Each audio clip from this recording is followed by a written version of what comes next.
Hey man, I love your car. Woo-hoo-hoo-hoo! Holy moly!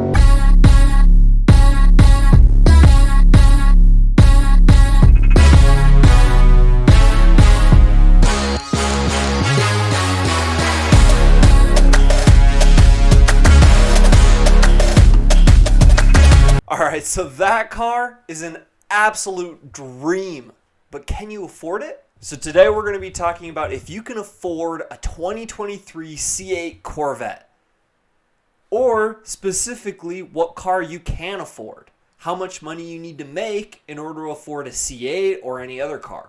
So the specific car in the video is a 2023 C8 Corvette 2LT. Now MSRP for this car is around $70,000, but I doubt you're gonna find it for that much. On the used car market with like no miles at all, they're going for $100,000 to $120,000 normally. So in this example, let's just say that we're getting it from the dealer. We're getting it MSRP.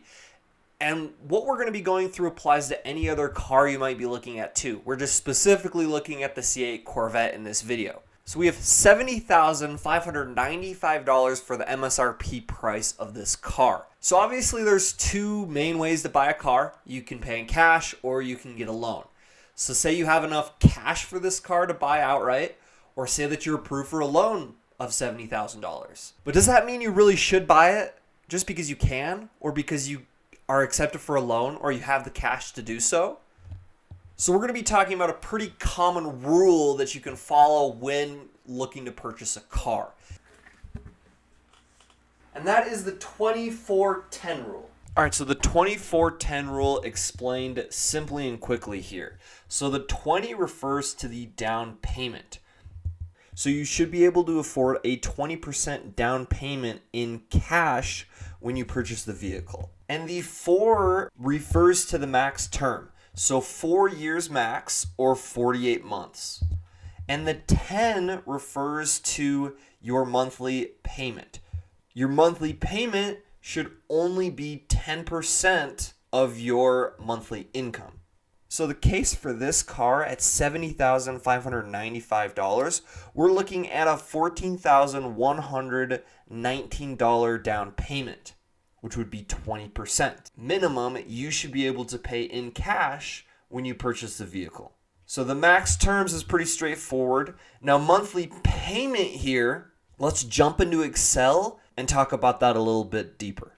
So let's take a look in Excel and let's look at the numbers for a loan amortization table, and we'll kind of compare. We'll see how much interest we'll be paying over 4 years with the terms we talked about.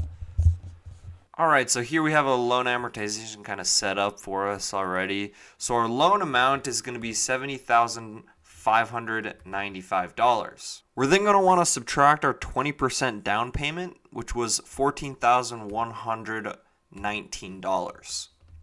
So our total loan amount is going to be $56,000, and our monthly payment is going to be $1,287.85 for each month of the 48 months or 4 years of our loan. And I just kind of put a 4.5% interest rate in there, which might be a little higher than you can get, or maybe it's a little lower than you can get. It just kind of depends on your credit and your personal situation, right? So with those metrics in place, we're looking at $1,200 every month. So our total interest, so all the extra stuff we're paying will be found in this column here. And it's 0 at the end of the 48 months, so we know the amortization table is correct. So we're looking at paying an extra $5,340.78 by taking out a loan rather than paying in cash right away for this particular car at $70,000. All right, so now let's get back to the idea of you want your monthly payment to only be 10% of your monthly income. So we can take this monthly payment and we'll just times that by 12, and we get $15,454 in total payments for the year. So if we want that to be 10% of our income, we can divide that by 10, and we get $154,000 as the money we should be receiving in order to justify paying for a car this expensive based off the 24-10 rule. However, something to consider. that is very often overlooked is, say that you have a salary of $155,000.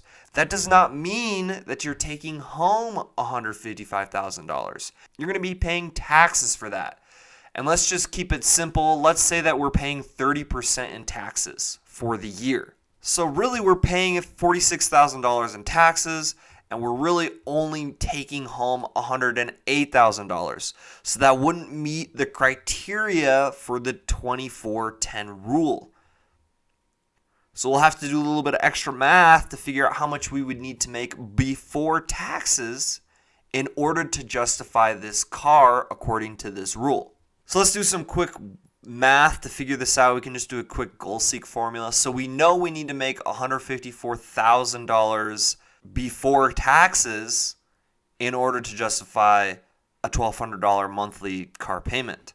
But I'm going to have to manually type this number in here. So it's 541, just because goal-seek can't do off formulas, just so that we can get the goal-seek to work. So we're going to want to set this cell, that cell, to $154,541 by changing this cell.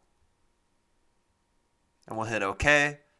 And so before taxes, we're going to need to make $221,000 roughly in order to justify a $1,287 monthly car payment to hit our goal of $154,000 in take-home money based off a 30% tax.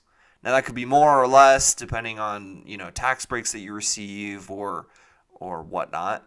So monthly, before taxes, you're going to need to make $18,397, which was the number we were originally looking for, in order to justify your $1,300 monthly car payment.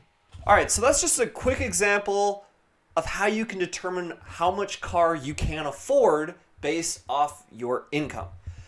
So if you're not sure how much car you can afford or how much you should be paying for a car, then the 24/10 rule is a great place to start. Now, obviously, everyone has different circumstances. You might want to go below the 24/10 rule, or maybe you want to go above because you're using a car for a revenue source or an investment. But I would say that generally cars are not investments. They are really considered bad debt because in very few circumstances are you using that car to make more money. It's especially if it's your normal everyday daily driver. So if you're using it for this case, you should really think about spending as least amount of money as possible. Because honestly, cars are huge money pits. That is the number one way people go into debt. That's the number one reason people are held back from reaching their financial goals, is because cars are expensive and people don't realize how much of a car they can afford. They just want a new, nice, cool looking car, and they're like, well, hey, I can make that monthly payment work. Let's do it. And then they don't have any of that extra money to save or invest. So this is just a simple way of quickly determining if you should be buying a car at that price or not. So then you can kind of go through the numbers and figure out what price would work best for you following the 24/10 rule. And remember that I'm not a financial advisor, so this is not financial advice. This is for entertainment purposes only.